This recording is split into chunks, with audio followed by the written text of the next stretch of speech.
Yo, my peoples, welcome to Rants and Randomness. I am Luvvie Ajayi, your side-eye sorceress, and this is my show where I'm talking about the things that I'm loving, things that I'm side-eyeing, and having really good conversation with dope people. I'm here at the Chicago Recording Company, bringing y'all the radio voice as always.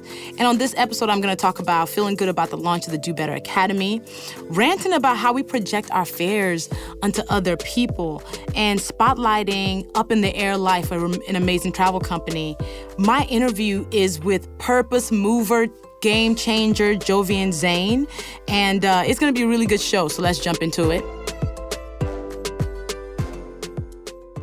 So yeah, I'm feeling good about the launch of my e-school, the Do Better Academy. The Do Better Academy is my e-school where I'm going to be helping people level up in their professional lives. And to launch it, I did a free web class on the three things that you need to start your career as a public speaker. There were over 1,000 people on this. There were 2,700 people registered. Only 1,000 people could get into the room. And in the hour, I gave people information on the why, the who, and the what to being a public speaker. The reason why the first thing that I'm talking about in the first series of courses for the masterclasses on public speaking is, as a Black woman who's been speaking for the last 9 years, I'm able to command a 5-figure fee for the work that I've been doing. And oftentimes I'm the only in the room. And for me, that's not a point of pride. I want to teach people how to build a career being a public speaker, one that is profitable, one where they are giving people something of value, and one where they're sharing their gifts with the world and they're not suffering for it. So being the person that I am, who's done it over and over again, I average 35 speaking engagements every year. I want to teach people the cheat codes that I had to learn myself throughout my career, because the thing is, a lot of white men get a chance to have this access. They get a chance to be on stages. They get given credibility just because they're white and male. And I'm like, what if more of us who are women, who are Black women, who are people of color, can show up on stages and, live the life that they want to design for themselves? So, yeah, it felt really good to do the webinar. I really enjoy the moments when I'm able to give the information that I know, but I'm also imploring people to invest in themselves, because the masterclass is the power. In the masterclass, I get to teach people how to write the signature talk that they get to pitch over and over again, that they get to get checks written for, where they get to do TED Talks. And because the signature talk is what gets you paid as a speaker, panels are good, but what makes people write the checks are the signature talks. So in the masterclass that I am teaching, I get to teach you the formula that I use. Like, fun fact, my TED Talk that has like 4.2 million views right now, I actually wrote that talk in an Uber, because I already have a formula that I use to write all my talks. So I was able to do that. And I thought they would be like, oh my God, Luvvie, we don't like it. No, they were like, we love it. Do it. I was like, all right. So it felt good to do the webinar. There's a bunch of students registered for the Do Better Academy's first course, and I'm excited to kick that off. For those who who aren't ready to do the masterclass, you can take the Public Speaking 101, where I help you figure out your why, the who, and the what. Because if you do not understand your why, you really can't do amazing work. And what's funny is my guest on this episode, Jovi, really goes in on why, the power of understanding your why. So the 101 course, which you can take, helps you figure that out and helps you pull that out so you can land on stages and give people something of value. So thank you for all the love that I've received on the Do Better Academy. Thank you to my students. We're about to go on an 8-week journey. It's about to be dope. And thank you to my team that's allowed Do Better Academy to be launched. I'm really feeling good, and I'm excited about this new piece of my work and of the work that I can do that other people can really receive value from. So shout out to the Do Better Academy. If y'all want to check out more info on it, you go to dobetteracademy.com. You get all the information on both the courses, the 101 and the masterclass, and sign up. Let's do this. Invest in yourself and let me help you. All right, so this week's rant is about how people have to stop projecting their fear onto other people. It's actually kind of messy, and it's something that we don't realize that we do, so we actually need to stop it. So I spent a lot of May in Mexico. Probably half of May I spent in Mexico with my girl Yvonne Orji. We were working. We were just trying to slow down our lives because we get on planes all the time. So we took the time to pause and give ourselves room to get the things that we have to get done without the constant movement. So Me being me, I shared parts of my adventure on my social media. And I got a lot of people commenting, like, because I mentioned that, oh, I've eaten my body weight in mangoes. And I got comments of people being like, oh my God, you're going to end up on the toilet all the time. Oh my gosh, you're going to end up on the porcelain throne. Oh man, your stomach's going to hurt, all this mango. Somebody else was like, oh man, make sure, you don't get bit by mosquitoes because, those Mexican mosquitoes are hardcore. Somebody else was like, well, look out for kidnappers. And I was just like, wait a minute, I am fine. I ate mangoes every single day. My stomach, it was fine. When I went to Mexico in the beginning of May for my leaks retreat, I got bit by like 60 mosquitoes because I wasn't using the right repellent. And I didn't die. I was okay. But this time when I went, I took Avon Skin So Soft, which actually really helped. I got one mosquito bite the whole time, and I was there for like 2 weeks. And then I have the mango eaten. I was literally fine. I ate 2 or 3 mangoes every single day. This Nigerian stomach of mine was perfectly fine. There was no porcelain throne madness and nightmare. And then we also went to go do ATVs, all of that. I think it's really important that we do not project our fears on other people and the things and our anxieties and our doubts on other people. It made me stop and think because I'm like, do we realize how often that we don't just tell people our fears, we pass our fears onto other people. We impose the things that we are afraid of on people every single day. Like, I know why people are afraid of seeing the world and experiencing things and being free because we're constantly telling people to be scared. We're constantly telling people, oh my God, watch out for the okie doke. Oh my God, the other shoe might drop. Oh, Jesus Christ, this might happen to you. I think we need to be more conscious of doing that. I get it. The world is scary. But we lit our lives with so much fears that we wonder why we don't get to see some of our biggest dreams come true. Because we're too busy bracing for constant impact that we sit where we are. We're too afraid to move because the monster that we think is around the corner is going to jump out. And then we pass that same fear onto our kids. So they too grow up to be people who don't have the audacity to be free. We're like, oh my God, don't do that. Oh my God, be careful there. Oh my God, you might fall. And we pass on the anxieties to the people who look to us for their life cues. We gotta stop it. I wasn't asking for advice of, should I eat this many mangoes? I wasn't saying, hey, what do I need to do to make sure I don't get bit? I was just like, hey, I've eaten my body weight in mangoes. Just a statement.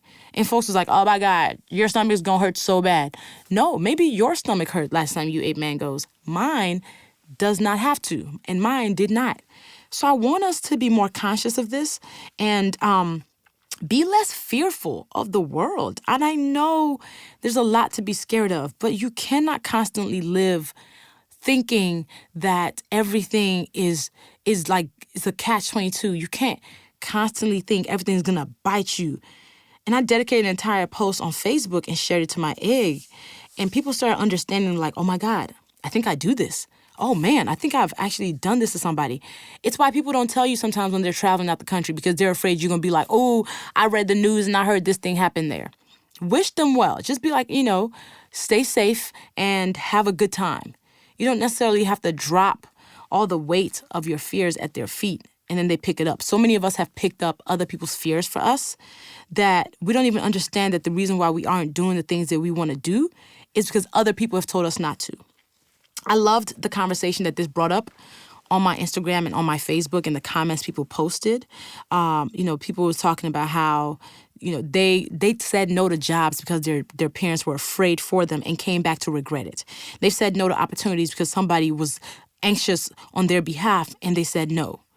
So ultimately, let us stop living our lives with this acute fear that everything is going to go wrong because a lot of times it doesn't go wrong. A lot of times it goes amazing, but we never find out the amazing because we didn't even give it a chance. And if you were that person, just relax. Start paying attention to when somebody tells you something that they want to do. Start paying attention to what you say to them in response. And the moment that you find yourself about to lead with fear, stop. And recalibrate, and be like, you know what? Is this my issue that I'm about to drop on them? Or is this something that they actually have to watch out for? So, yeah, man, that's my rant. Let's all do better on this. And honestly, this is related to something else that I'm working on that I'm going to announce soon. But I'm excited that we're talking about this stuff. It's an issue. All right, so let me put y'all on game. This episode spotlight is really connected to how much fun I had in Mexico. A lot of the time in Mexico I was working, but the last weekend I spent there, I had an amazing 2 days. And that is because of a fabulous woman named Claire Soares, aka Up in the Air Claire. And she is incredible because she's a travel curator. Claire has a company called Up in the Air Life that does epic travel experiences. Like they create, let's say you want to go to Dubai, or you want to go to Thailand, or you want to go to Mexico, or you want to go to South Africa. Claire's group, Up in the Air Life, what they do is they put together these group trips that put together just nice itineraries, well curated, well planned, with a really good group of people, because then they want people to see the world without necessarily having to fear going alone if their friends don't want to go. She's just this amazing travel coordinator, and I've been on an Up in the Air Life trip like 5 years ago. It's a good time. It's a good 7 days or 5 days. You invest in yourself, you go have fun, and you see the world. They've been featured in The Root, USA Today, Essence, all of that. And they've curated experiences to places like Portugal, Chile, Egypt, Seoul, Beijing, and they're doing Antarctica in 2021. Our last weekend in Mexico, Claire made sure we had an amazing time. We did ATVs one day and then went to go chill at a pool and ate some amazing food from this restaurant that that she goes to all the time. And then the day after that, we took a day trip to Isla de Mujeres, which is this island off the coast of Cancun, where you drive golf carts, you eat really fresh seafood, you just have a good time. And it was a mini version of her Up in the Air Life excursions. A lot of people struggle with seeing the world because they're like, oh, my friend doesn't want to go, my family doesn't want to go, I don't want to go alone. You don't have to see the world alone. You can actually tap into a service like Up in the Air Life, a company like that, and join some of their group trips. You'll meet new people. You'll see the country you want to see. But I also want to emphasize that I don't want people to not see the world and do the things that they want to do because the other people in their lives don't want to. Do not use that as the reason that you're going to miss out on stuff you want to see. I've actually been to multiple countries solo. I've done Egypt, I've done Thailand, I've done the United Arab Emirates, I did the Dominican Republic, I've done Mexico actually solo. I've done, where else? South Africa solo too at one point. So do not wait to see the world just because other people around you aren't ready. But if you still want to travel with a group, definitely check it. Up in the Air Life. Their Instagram is at Up in the Air Life. Claire is Up in the Air Life Claire. And you can go to their website. I think is upintheairlife.com. So check it out. Travel, do some good stuff. And yeah, man, pass it on. It's a really good service, and I trust Claire's judgment. I trust her work, and she's shown me an amazing time at this point, I would say in 3 different countries. So shout out to you, Claire. I love the reviews that y'all leave for me on social media. Please keep those going. They give me, my love language is words of affirmation, so it shows me a lot of love. Little Odieri said, Luvvie's transparent, authentic, insightful. It doesn't matter who she's interviewing, she's going to pull some gems for her listeners. Thank you. Thank you so much. E. Noemi said, Luvvie brings all the truth, positivity, motivation, and celebration of our culture. Her book, TED Talk, and previous work is what led me to her podcast. Luvvie is the truth, and I can't thank her enough for joining forces with other amazing guests who help share the love, positivity, and magic that lives within our bones. Shout out to you. Thank you for that. Sonny ITW said, wow, what a great episode. I love own your character, rent your title, which is more important. That's the Tashonda Brown Duckett interview. And now on to my interview with Jovian Zayne. So, Rans fam, one of my favorite people is on today. This is Jovian Zayne that is joining us. Jovi, I'm so glad you're on the show. No, it's such a pleasure. I'm so glad. We are long overdue, but perhaps it's just right on time. It's right on time. It's perfectly on time. All right, so I'm going to give people your bio so they can understand your epicness, in all its glory. Jovian Zayne is an international speaker and certified leadership and professional development coach with years of experience in change management, global diversity, and leadership development. She leads the On Purpose movement, a firm committed to developing values-driven leaders through targeted coaching, public speaking, and facilitated experiences. Her firm's client list, everybody, Google, the New York Times, Goldman Sachs, Columbia University, Harvard, the Aspen Institute, Janelle Monáe's Wonderland Records, and Teach for America. Alongside notable individuals such as Tarana Burke, Serena Williams, and LeBron James, Jovian was named to the 2018 Route 100, an annual list of the most influential African Americans ages 25 to 45. She is the founder of the annual International Day of Purpose, a day created to inspire people of all generations to celebrate and activate the power of their purpose. In partnership with the Obama administration and various organizations and celebrities, its global reach has touched over 16 million people around the world. She is just epicness in human form. Jovi, welcome. Oh, thank you. Oh, thank you, Luvvie. I'm so glad to be here. Rants is much overdue to have some Jovi love on here. So I always start with asking people, when you were little Jovi, what did you want to be or do when you were growing up? Yeah. Little Jovi wanted to be a therapist. Really? Yeah. I mean, I had a lot of clarity of mind that I wanted to sit people down, couch, and just have an epic conversation with them. I mean, it was something from, I think since I was about, honestly, I feel like I could speak to it very clearly once I was in middle school. Like I'd seen a therapist on television before. I remember overhearing one of my friends' mom, who was actually seeing a therapist, talk about it in the kitchen one time when we were coming back from soccer practice. I remember thinking, oh, that's what I want to do. I want to help people with their problems. I want to listen to them, give them perspective. Yeah, that's what I want. And growing up, honestly, it made so much sense to me because people naturally came to me with their stuff. For whatever reason, people found me to be a safe place for them to explore their identities, to explore their problems, to think through ideas. I mean, it was everything from like, girl, I know he's about to break up with me. How do I handle it? To, I really don't like this teacher. I'm trying to figure out how to change out of this class. To, me and my brother aren't getting along. How do we handle it? I mean, like people were coming to me with their stuff all through school. So it's the thing that little Jovi wanted to do, and I guess it's translated well to the work I do now. So sixth grade you was basically running a mini therapist couch. I was. I've always been holding space for people. Wow. So like environment is a big part of who we are as humans, especially during these crucial formative years. And you grew up in North Carolina.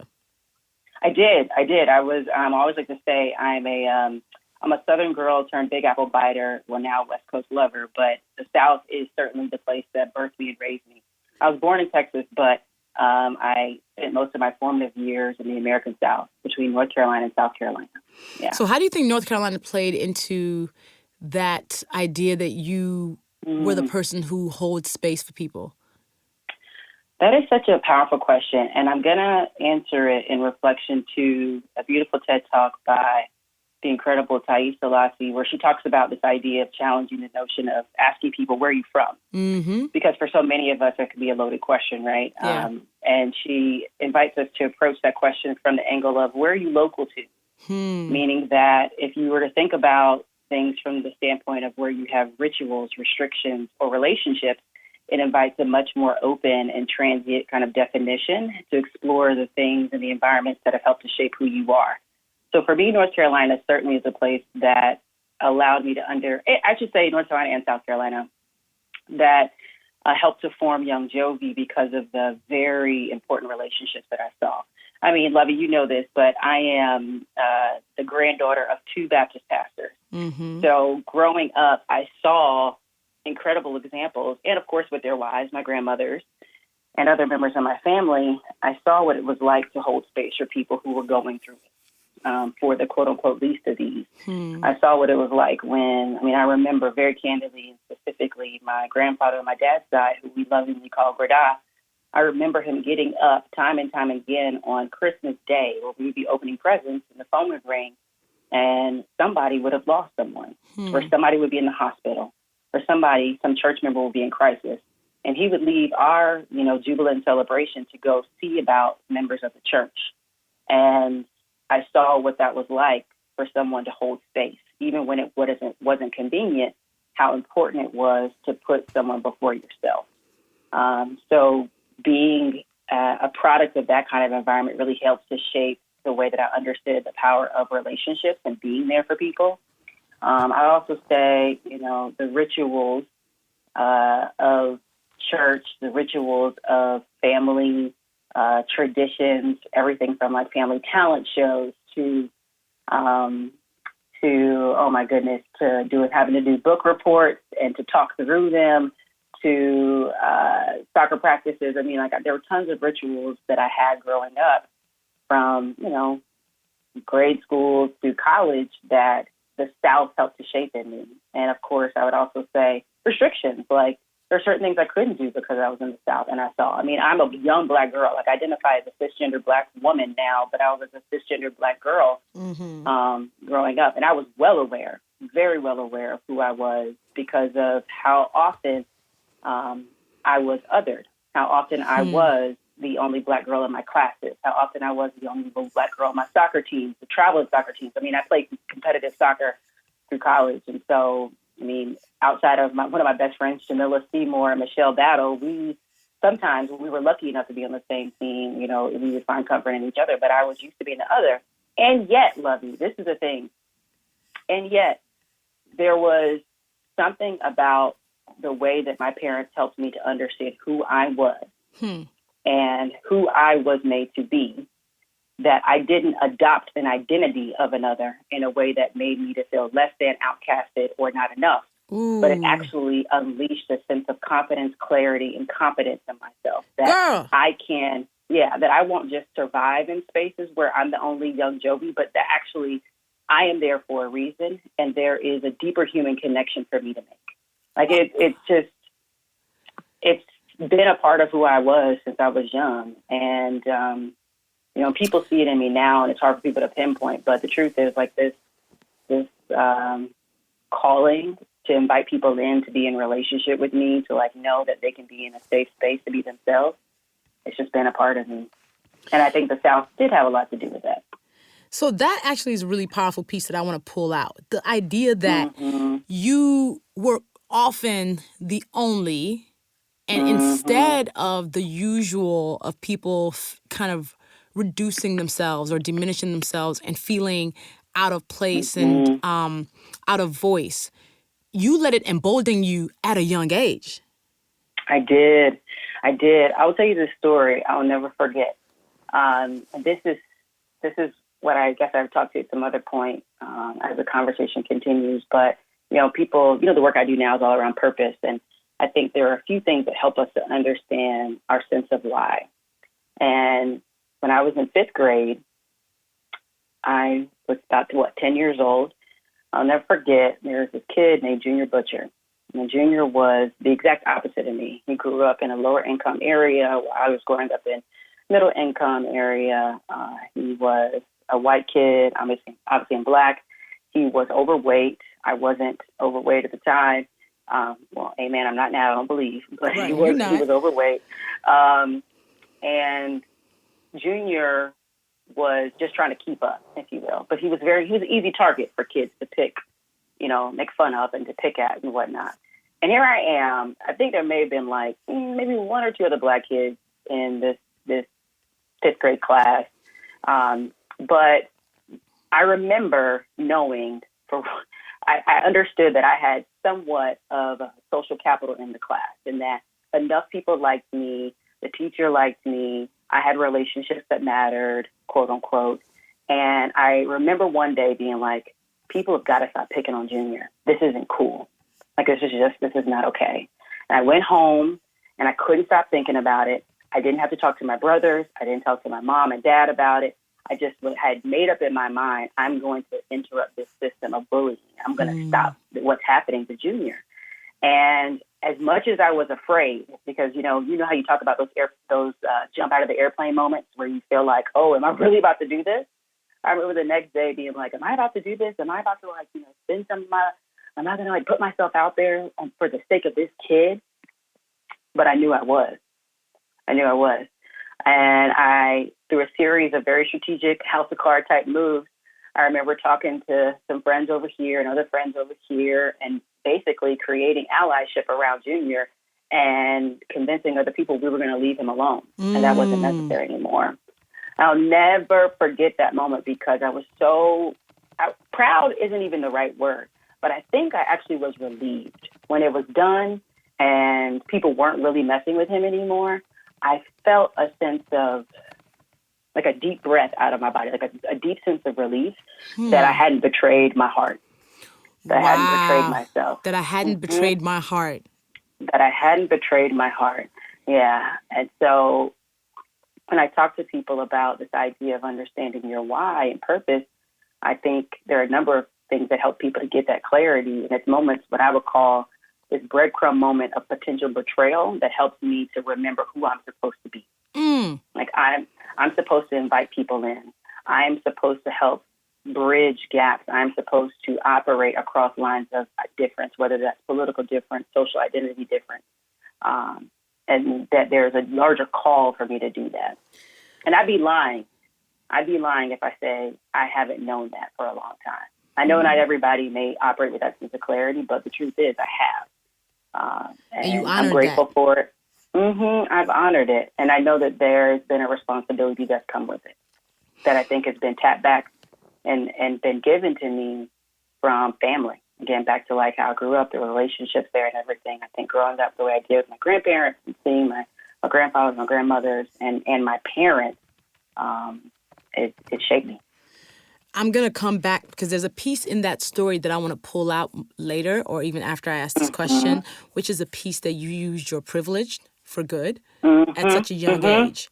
But right now, talk to me about how you grew up. Like, what was your family life like? And because I want to find out about the people who were able to create this young girl or guide her through the world so she is the girl who is telling somebody not to bully somebody else at 10. Yeah.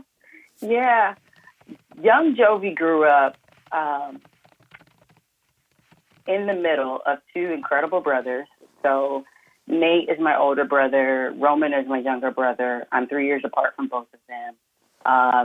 We, again, were born in Texas to just the most outstanding, I think, examples of love and partnership that we could have imagined. Nat and Chandra Irvin are my beloved parents who've been married now almost, 44 years?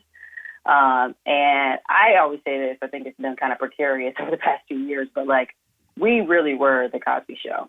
And I knew that. I mean, I knew it to the point where I was kind of like, y'all wish y'all had, like the Huxtables wish they had what the Irvins had. Oh. And I think I'm serious. I'm serious from like the kind of people that came to visit, the way that we were with our grandparents. I mean, the only thing that we had that the Huxtables didn't have were like spankings. Like we got whooped. That's for sure. I have to say that. We never saw the real punishment that happened on the Cosby Show, but I know in our house, spankings were involved. And I do think for me, that played a part in how I understood discipline. So with restriction, with, a few spankings here and there, Jovian understood that she's responsible for how she operates in the world. If you tell a lie, there are going to be consequences. When you don't do something you said you're going to do, there are consequences. When you hit somebody, there are consequences. So I grew up in a home with incredible love, and I think that love also, it showed itself in terms of like, if I think about Gary Chapman's love languages, a lot of physical touch, a lot of words of affirmation, like a lot of words of affirmation and quality time. I remember every day going off to school, and my mom would tell my brothers and I, do your best. Like, I love you. Go do your best. And the way I still say it to myself sometimes, because I got to remember I have to do my best, not Luvvie's best, not, Angela's best, not George's best, my best. And my best may vacillate from day to day, but I know what my best is for that day. And I just need to rise to the occasion of what the day has presented, what, the Lord has presented to me. So that's a huge part of how it's formed. And I know without a doubt, the reason why I can navigate so many spaces that I do now is because there was a unending river of love and confidence that has been poured into me since I was little. And I did not have to look externally for affirmation. And I'm grateful that I didn't, because Lord knows that the messages that I was receiving outside of the home could have been in direct conflict with the messages I was receiving. So if I wasn't getting the reminders that, like my dad still tells me now, like I'm the best thing to fall off the Christmas tree. Oh. You know, like you are, like, and he has a great nickname for me. I won't say the whole thing. I'll just say Muffin, but that's a part of my nickname. And he will say things like, you know, Muff, don't you forget who you are. Don't forget who you came from. You know, my family, my grandfather was, and my grandparents were extremely poor. And particularly my dad's dad grew up in this side of North Augusta called Boggy Branch, where Luvvie, I mean, like dirtest roads, one-room homes, just poor. Bertha Irvin, my great-grandmother, couldn't even write her own name. She just wrote her ex. Wow. Too poor to receive any care. My grandfather actually received his call to ministry at his mother's funeral because they were so poor, no minister would officiate. And so this, you know, shotgun funeral happened, and he sat in the back pew fuming and upset and sad. And that's when he said, you know, I will never let anyone go without a proper funeral again. And God, I hear you. So that's what I was born into, you know, and I was born into, like, my mother and my father, both are civil rights leaders in so many ways. My grandfather's too. But my parents shaped me in that my dad, when he was only 14 years old, he integrated schools in the South. What? He was supposed to be joined by so many others. Yeah, imagine. Go back in your mind right now, Luvvie, 14. You know what we were doing at 14, right? Imagine being 14 years old and you and your other friends, some of your other homies, y'all decide, okay, yeah, we're going to heed the call from Dr. Martin Luther King. But then that fateful day comes, there's no Jean Arthur Bell. Tommy doesn't show up, and it's just little Nathaniel Irvin. He has to get on the bus. He is ridiculed. People are spitting the hurls of, you know, obscene language. And he has to persist for a full year through that. Were times when people didn't want to speak to him at all, right? Until like the last day of school. And so that's what I grew up in. That's the strength that I know is carried with me. Those stories I heard, stories of my mom with a cohort of other really brave Black women, helped to integrate Winthrop College in the South. I mean, they poured that into me. They taught it to me. And my brothers, I can't talk enough about them. I mean, you know them. Your brothers are epic. They literally are. Like, they're Grammy nominated, all that kind of good stuff. But besides all of the things that come with their incredible talent, and I have to also, how can I speak to my parents for this? I think I could have grown up in the middle, being the only girl, perhaps a little warped. And, you know, people say, oh, little children do X, Y, Z thing. I think maybe I was a little saved because I was the only girl, so I felt like I got enough attention and I found my own way. Yeah. But, like, I was certainly growing up, you know, with an older brother who made a perfect score in the math section of the SAT. Wow. That wasn't me. Right. Certainly wasn't me. You know, he could sing and all these other things. And I was like, nope. But the cool thing is, I think my parents did a really great job of cultivating our individual strengths and affirming who we are, the natural things that were coming out, and holding us accountable again to like my mom would always say, do your best. Like, I wasn't in competition with Trey. Nope. Like, Nate wasn't my competition. I wasn't in competition with Roman. We were always in support of one another, and that's persisted today. You know, so we're thick as thieves. That's a lot of why young Jovi is who she is. Man, because ultimately you've been the same person, just been in an evolution of yourself.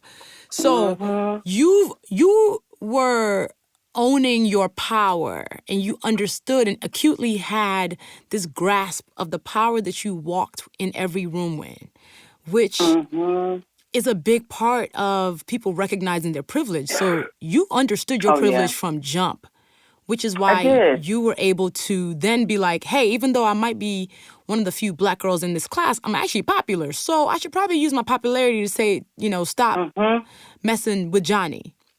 Yeah, exactly. Exactly. What? I mean, yeah. There's so much to unpack in that, but I think being, like, my faith is a huge part of how I understand myself to be responsible to not just myself or my family, Mm-hmm. but being responsible for creating a world where we can all be seen, heard, and valued. I mean, like, I just cannot say that enough. Like, my understanding of the way God sees me, loves me, trusts me enough to exist, and has thought about me in a way with such care that he created me in a way that has allowed me to, as people say, like, often to me, like, oh, Jovian, you carry such a light with you. And I'm like, well, I should, if I think about it, if I'm a true reflection of God and my creator, I should be shining all the time. And so I often think about my responsibility, even as like a Black person on earth, and specifically a Black woman. Yeah, I am marginalized. There's no doubt about it. And there's so many aspects of my life. And I got stories on stories on stories where the discrimination and the oppression has been overwhelming. And yet there has been a resilience in my spirit that I know comes from ancestors. I know comes deeply rooted in faith that has allowed me to carry on and to carry on in a way that invites other people to carry on too, and to build bridges, to create more equity and justice in the world. Like, that's, I have to use what I have at all costs for other people. It's not for me. Like, my ability to be confident in spaces isn't just for Jovian to thrive. Like, if I'm not doing it in a way that's going to allow for other humans around me to be their best, what am I doing? What are we doing it for? What am I doing? Like, if the next Black girl won't feel better in the role that I just inhabited, I didn't leave it in a way that I could have. Yeah. I need to feel responsible. How would you advise somebody who's like, I am the only, I am the first, I often feel alone in these rooms. What would you say to them to find their power, own their power? Yeah. Well, I encourage them. Well, first I'll say I could speak to that in so many ways, because whether it was like first Black woman to be senior class president at UNC, only Black woman to ever have my job, and I used to work in this big CPG company, which I won't name right now. I mean, the first could go on and on and on for me. And the earlier in my life, there were times when it did feel overwhelming. Or, to be even more honest here, and there's nuance here, when I would let my ego make me think that I had reached a pinnacle and there wasn't a responsibility to take care of that seat in a way that would invite other people in. So what I would say for the woman now, or for anyone who's listening, kind of like, yeah, I'm the only, what do I do? It is to be reminded that there is a purpose in the seat. There's a purpose in the seat. There's a purpose in the current assignment. And to remember that you didn't end up there by accident. Yes. You didn't. There was no accident in your arrival to the present moment. But consider that it was carefully crafted, that you played a role in co-constructing the moment with the Creator. And now is the time for you to do something very purposeful with the moment that you have. Consider, how do you want to show up in a way that invites other people in after you, or invites other people in alongside you? Don't let your ego convince you that, one, that you're the only person that could ever be in that space, because that's not true. And don't let your ego convince you that the burden is all yours. Sometimes we can mistake the blessing and really not absorb the blessing because we are looking too much at the strain of the transition to be in the new seat. But it's why it's really important that we keep our eye focused on, what has this moment allowed me to do? Other thing I would say for people, like very tactically, people are like, oh, God, I'm overwhelmed by it.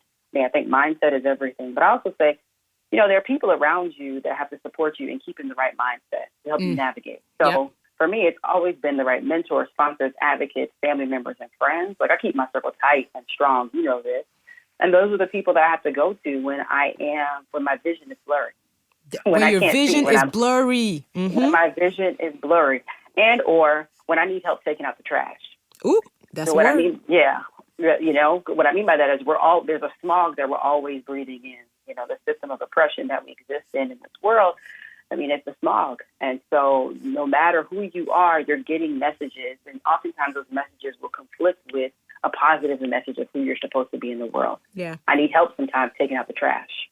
I need help being reminded of who I'm supposed to be, what I'm able to do, what I'm capable of. so, you know, people got to be really careful around who are you allowing on your team? Because not everybody who's on your circle, you know, who's in your circle is on your team. Ooh. Say that again. Say that again. Yeah, not everybody who's in your circle is on your team. And specifically consider it for, you know, for such a time as this, if I do air quotes around that, there are different moments when you need different people in your life to rise to different occasions. You know, so there have been different times when I've had to call on my big mentor, Carla Harris, to support me through a major job negotiation, or call on Jamina Bernard when I was unsure about how to deal with a funder. I mean, there's just, you got to be careful, you know, and using a sense of discernment to figure out, well, who are the right people who need to help me take out my trash and to clean my glasses so I can see myself and see the perspective and the situation for what it is. And I think that's also important because we tend to assume that everyone's supposed to play every role in our lives. Like, right, Luvvie? Right?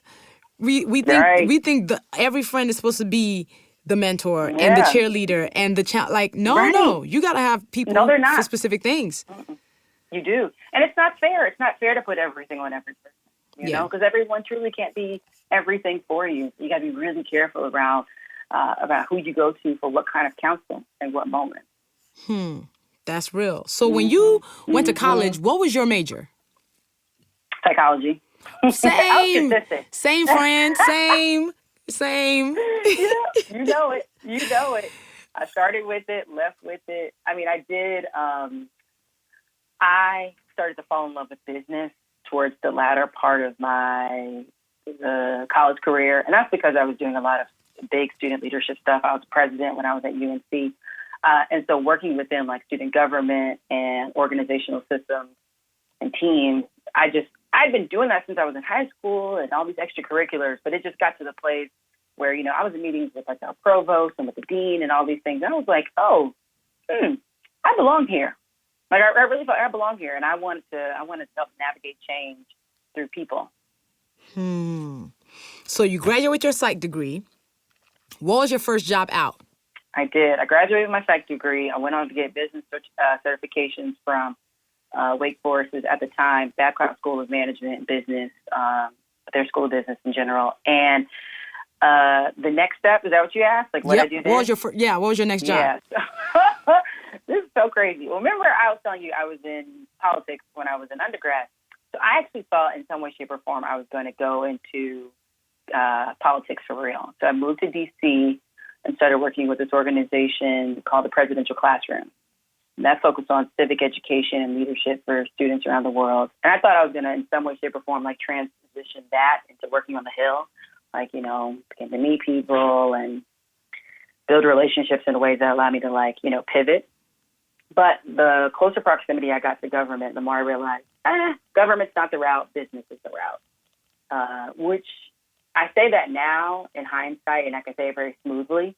But, I was bugging. Like, that was just a very, like, I was freaking out. It was a hectic time. I was like, I spent that summer in D.C. and, you know, soon realized, okay, I need a plan B or plan C, D, something more. Like, this isn't it.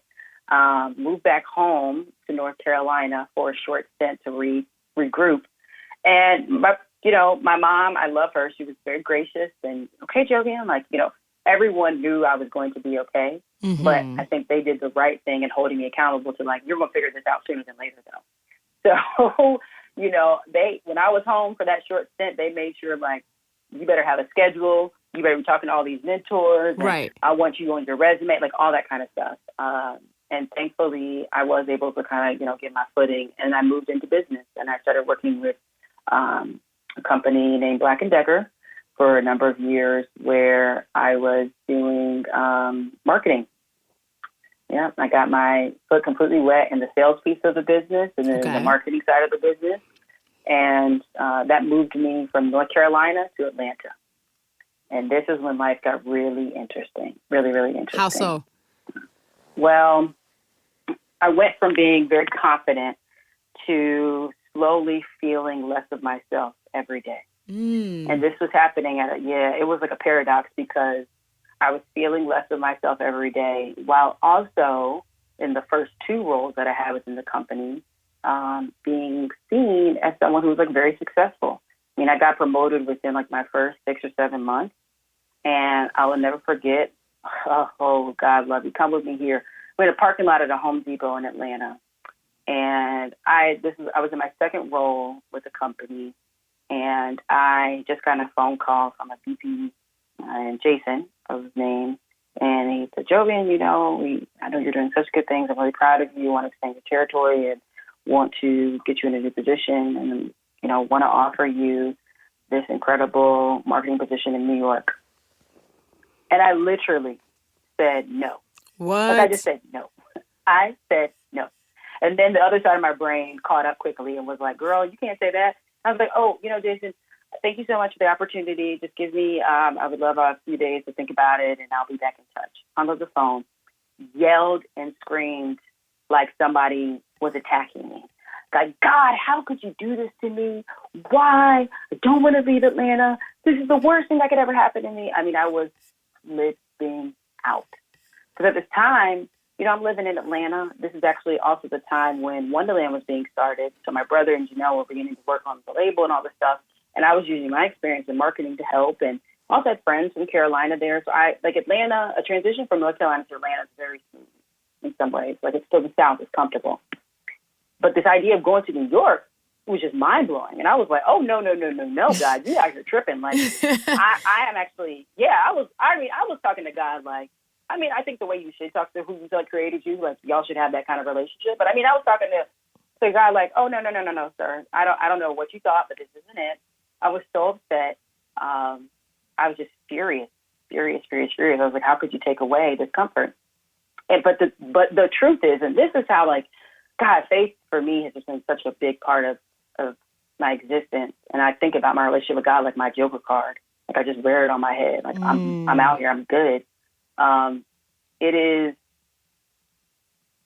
that relationship that reminded me that I got to trust the being that created me to know what's best for me. And 3 days after that temper tantrum and I began to pray and, sought counsel, talk to my family, etc.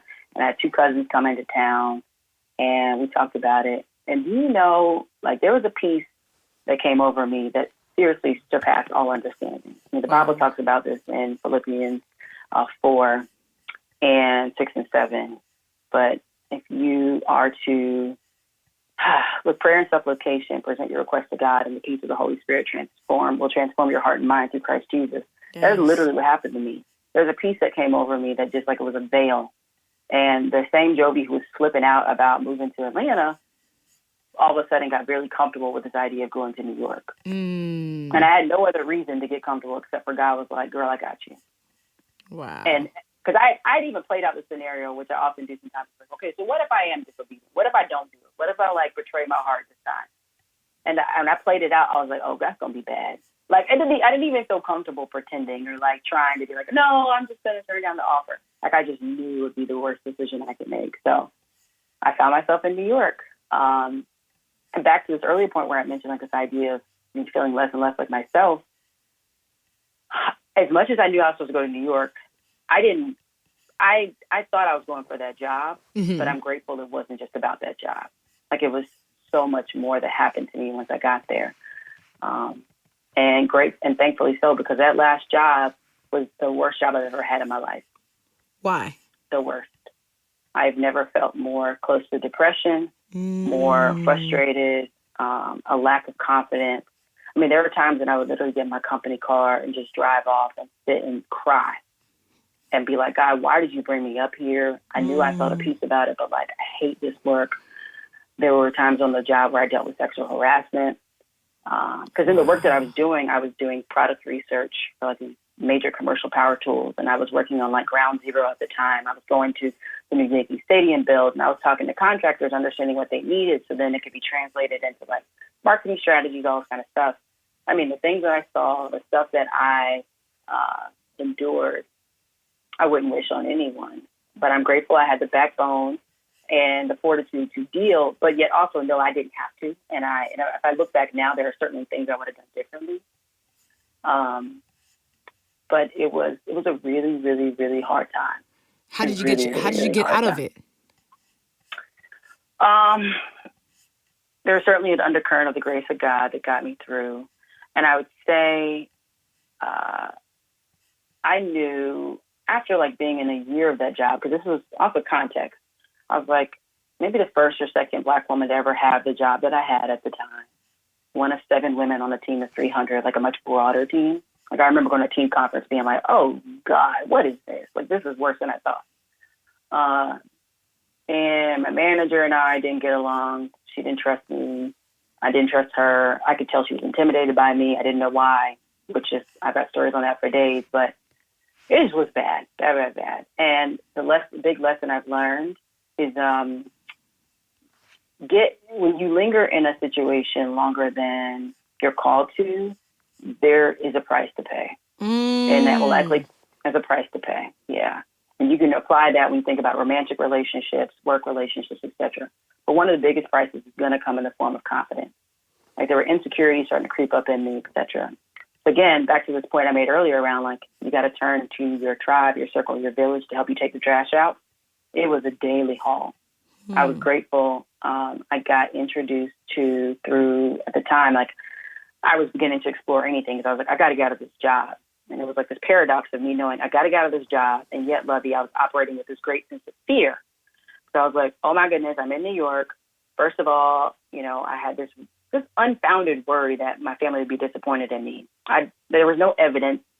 Like they'd given me no evidence to feel that way. But again, my own ego actually was driving this narrative of what success should look like to me at like 24 or whatever I was, which was trying to keep, and that your ego will keep you bound in a situation where God's trying to set you free. So that's why it's important to remember ego is like edging God out, as Deepak said. Ooh, so my ego was trying to edging God out. Ego.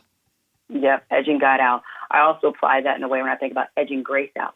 Because if I think about it, grace and God, I think, are one and the same. But there was enough, like God promises that his grace is sufficient every day. I had enough grace to leave that role. But my ego was keeping me trapped in thinking that, well, you won't be successful anymore.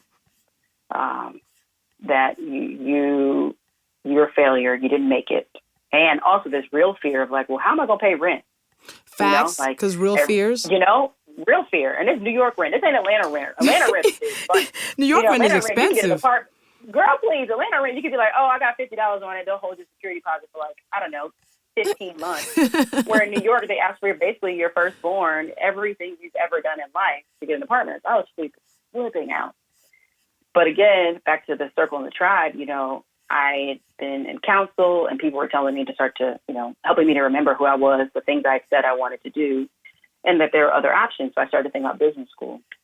And I got into a business program, really important one, Management Leadership for Tomorrow, MLC. And that's when I was introduced to the incomparable Holly Jackson, who changed my life. Holly was my MBA prep coach. And through our relationship, I was reintroduced, I should say, to Teach for America and Jamina Bernard. And that's when the pivot came.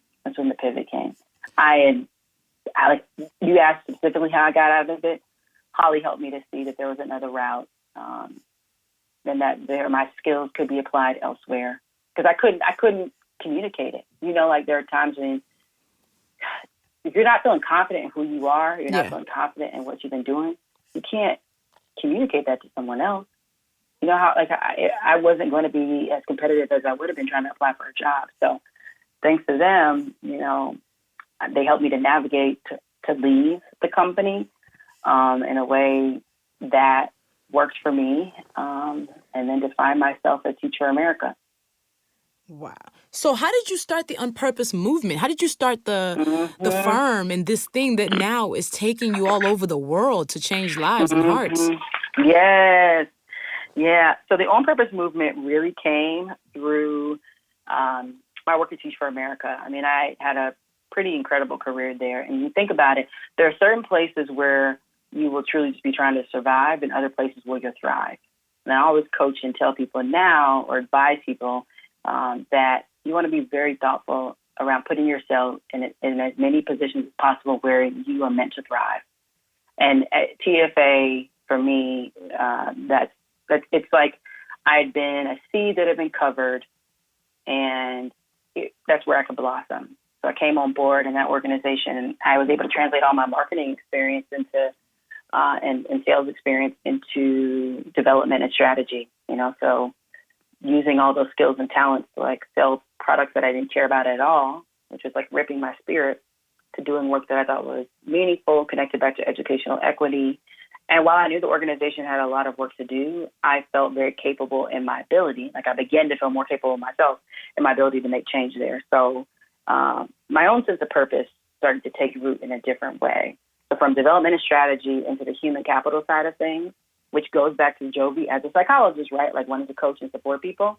When I got deeply rooted in the human assets, human resources type of space, it was like I was on fire. Like I was seriously a girl on fire. And my early time when I was doing recruitment at the organization, I was helping people to find, to be in the right role at the right time that matches their skills, their insight, and their passion and their work.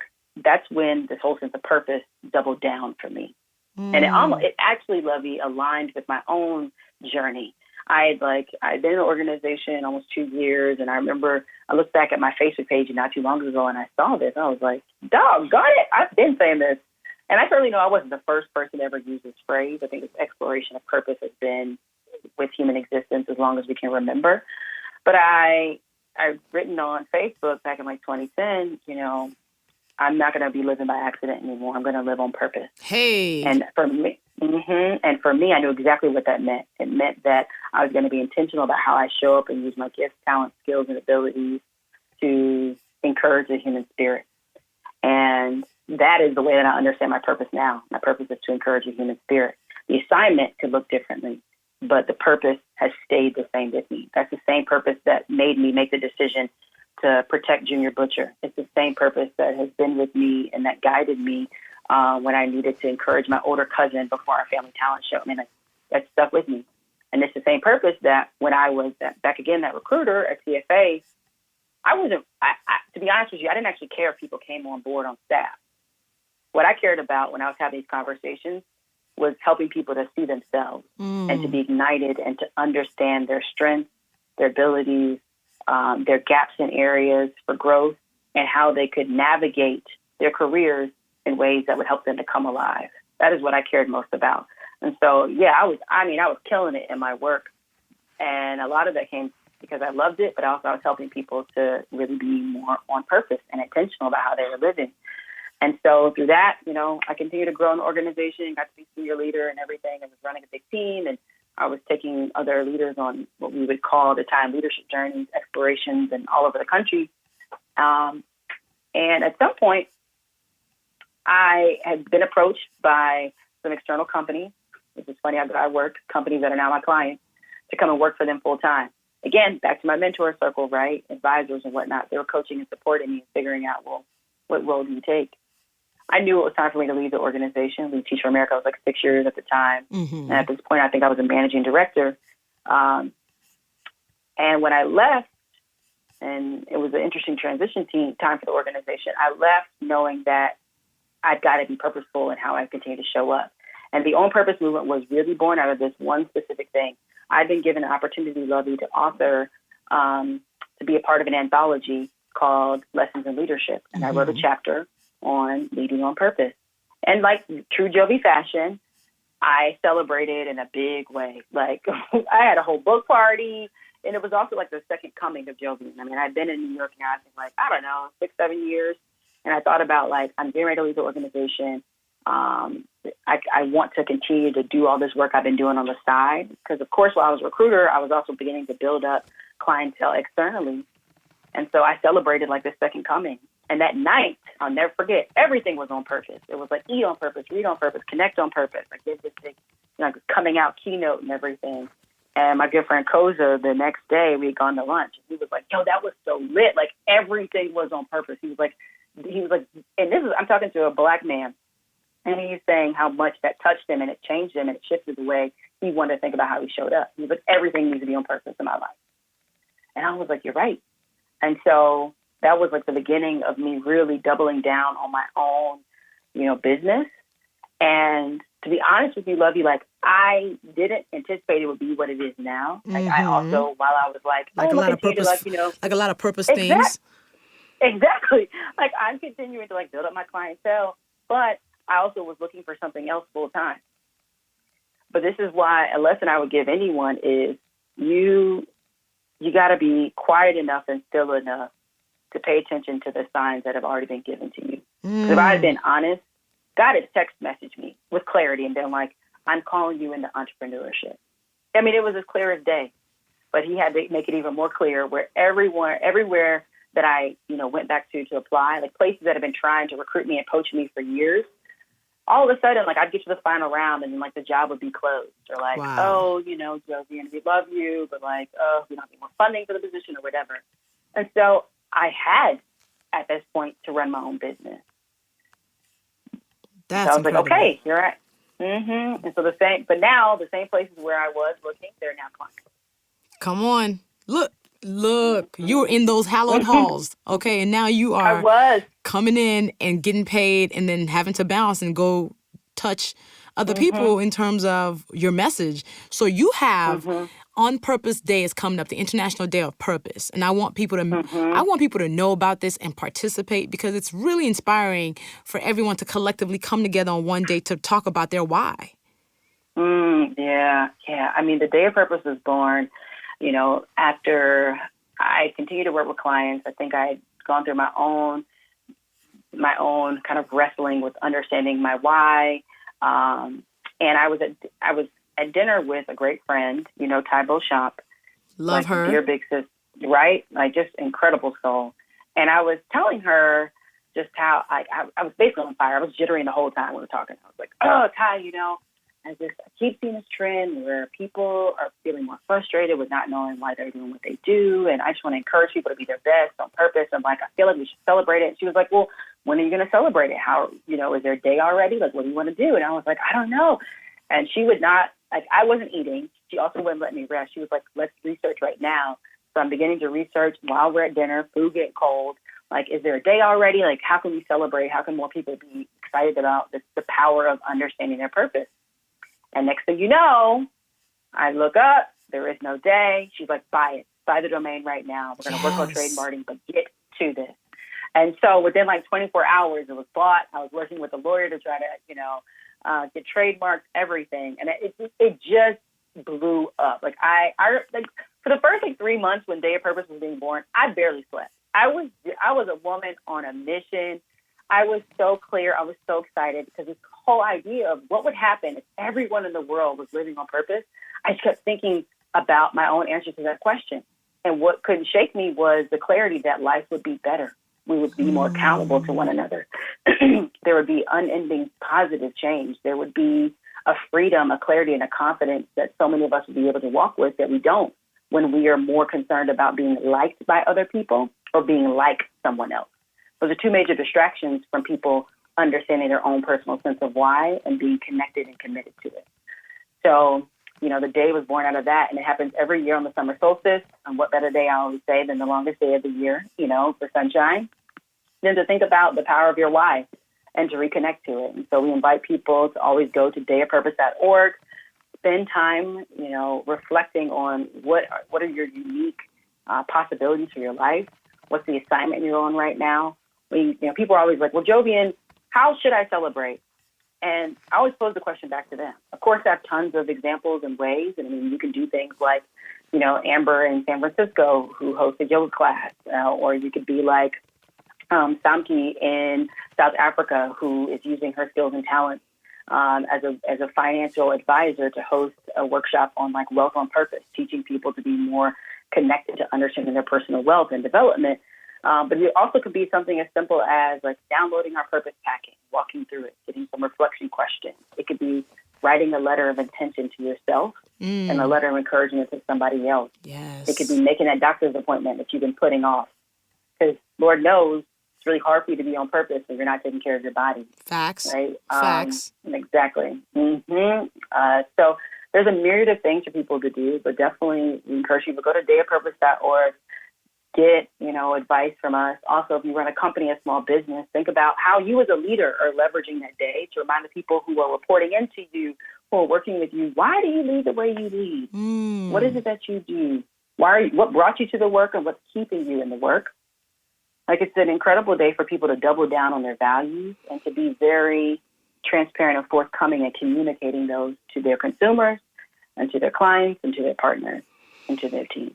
I'm actually going to challenge Team All Love to do that on that day, and participate in On Purpose and really talk about what their purpose is on that day. I want to know, as their leaders, why they do what they do and why they show up. Yes.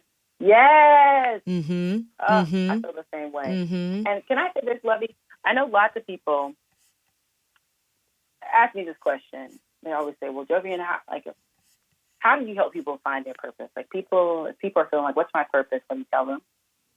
And I think I don't answer this question the same way every time. And I think I do so because I understand the question is so big that I think there's a lot of humility that comes over me when I even begin to approach it, because I think it's a personal question too. Yeah. But I would tell people and offer them these 4 B's to kind of center yourself on. And the biggest B, I would say, is breadcrumbs. You remember that ridiculous story growing up, Hansel and Gretel? Yes. That was, very scary. But Hansel and Gretel off in the woods, they used breadcrumbs and ultimately these stones to help them back to safety, to send them back home. And I think of home as like this sense of purpose and an understanding of why. And so I encourage people to pick up the breadcrumbs that have been all around you. And sometimes it's your family, your friends, it's your village that has the breadcrumbs, because, again, they can help you see what you can't see. And the breadcrumbs that I found that have been most helpful in helping to remind me of who I've always been, what I've been called to be in the world, this breadcrumb that goes back to betrayal, like moments of potential or active betrayal in your life, when you betrayed yourself or when you felt like you were going to, but you didn't. Because your decision in that moment and your feeling and reaction to it helps you to get clarity. Like for me, that Junior Butcher moment, that was a moment of potential betrayal. But my decision in that was a clear reminder of who I was supposed to be, right? Yeah. The other B I'd offer people is belief. So for me, my faith is a huge part of it. The way that I understand my relationship with God and my Creator and Jesus, that's a huge part of the way that I think I have been set apart. I have been intentionally created. So I encourage people to explore your belief system, ones that have been given to you, and integrate those that have been given to you to see where they stand up now. What is truth for you? And then the other B is a burden. Like I think the burdens of our heart are specific and particular to us. If you were to consider that the things that have shaped you are unique and that they were selected, if you will, there's a particular reason why you could be moved by seeing a certain commercial on TV and perhaps I'm not. Right? Yeah. Or, I may be overwhelmed when I run into young kids of color who are trying to get into soccer. There's a particular reason I'm going to feel that way, whereas you may be more compelled, seeing young kids think about STEM or something. So I think we should pay attention to what that burden is and honor the burden of our heart. Honor what that burden is telling us, because our skills, experiences, and resources can help send us to a place of activation. Like they can send us to a place where a job or an experience or a relationship or a community where our sense of purpose can be activated in a different way. But that can't happen if we're not slowing down enough to pay attention to what that burden is, what the potential acts of betrayal, and belief. So those are the big breadcrumbs I give people to this question of like, how do I begin to understand my sense of purpose? I need people to rewind that piece and play it again to themselves, because that's a question that people ask all the time. How do I find my why? How do I find my purpose? So that actually does help. And I think sometimes we ignore the things that's already in front of our face because we think it's too easy. Typically, that thing, that gift that we wake up and do seamlessly and flawlessly and we just can't help but do, a lot of times that's our gifts that we're just not paying attention to. So that's dope. That's dope. So On Purpose Movement, I'm definitely participating this year. I want people to. I've participated the last 2 years. I'm gonna keep doing it because I think it's really important and significant work that you're doing, and I'm always rooting for it. So I always gotta ask people, as you are being this person and being this dope space holder and powerful Black woman, what are you doing to take care of yourself? Girl, you already know. So, So a number of things. My self-care routine is I don't play about it, girl. I do not play. I get my naps. My husband calls me Nap, like that's one of my big nicknames. Like I am not afraid to sleep whenever, however, I got to get it, I will. I think when I'm really caring for Jovian, I'm watching what I eat because it actually does make me feel better, and I'm sleeping, and which means I'm not traveling. Yep. And I'm also spending time with the people that I most deeply want to spend time with. So number one is my husband. That means there's a lot of sex involved. Hey, that means there's a lot of rest. Come on. You already That's know. the real. That's the rest. real. That's the realest. Look, hashtag stay married, hashtag always. So, yeah, my self-care routine involves rest, good food, sex, reading, and just relaxing. Mm-hmm. Yo, listen. I love that you put sex in there because people never say that. They're lying. Oh, I'm trying to lie. I'm trying to stay married, and I will. So. Amen. Okay, the important things of physical touch and love languages. Hey, you heard it. You heard it. I'm here for it. So are you a massage girl? Are you the one who's like, I gotta do facials, Oh, yes. I do candles? Oh, no. Give me the 80, 120 minutes. Like, Yes. I want to get massaged down. However long they would like, and it's possible, I would like that. Please. You know what's funny? George When I tell people, like, oh, my God, do you go for the 90 minutes? They're like, 90 minutes? That's a long time. No, it's not. Is it? No, not even close. Girl, we use Soothe. Do you use that where, they'll come to your house? Yes, I've done that before. Oh, yeah. Oh, yeah. We will have people come into the crib.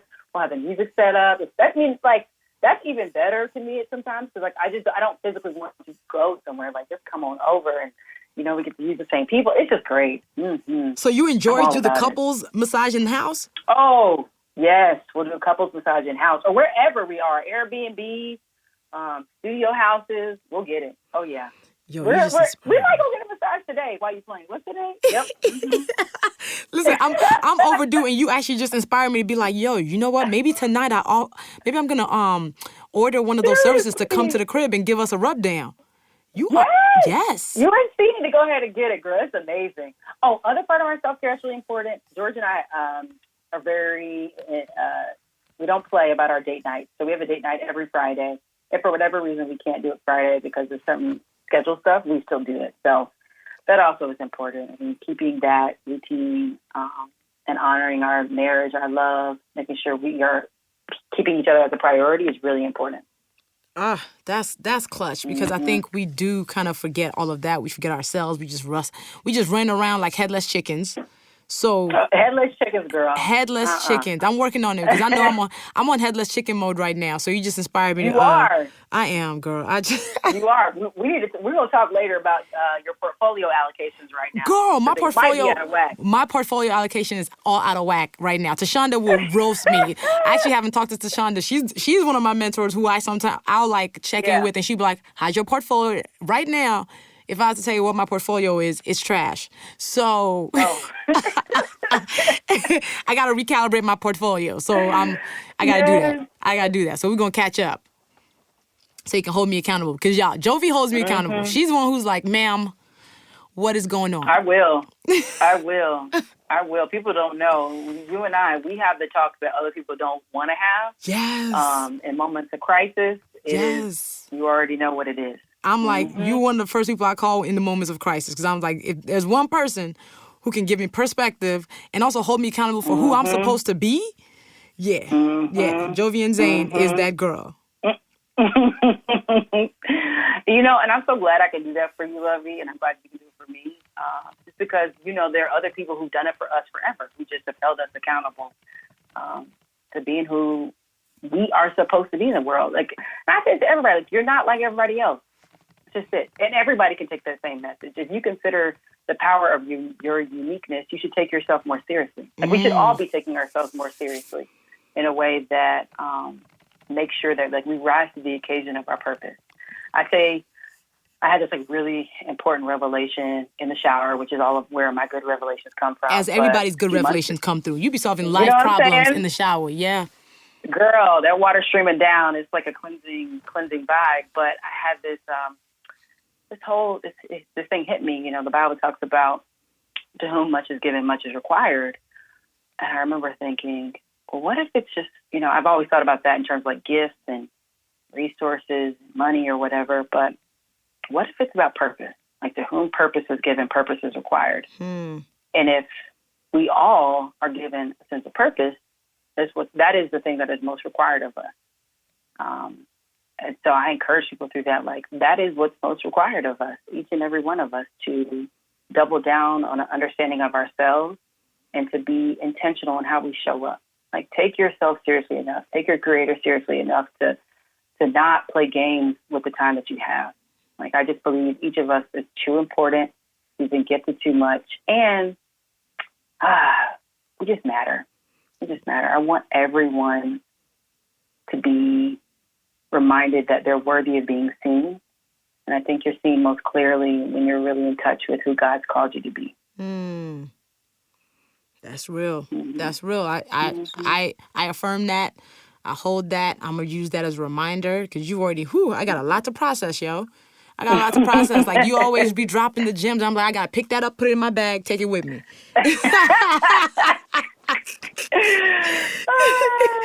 Love you. I got to do it. And I am so thankful for you and so thankful for your presence. And I think you elevate the rooms that you're in. So you are constantly making people and places better, which that's a life well lived. So shout out to you. I love you dearly. And I love you. Yo, I'm always cheering you on. And yo, On Purpose movement, changing lives. So thank you, Luvvie. June 21st. Y'all get ready. June 21st? Yes, June 21st. That's Boom. right, June 21st. So people go to onpurposemovement.com, dayofpurpose.com? Actually .org.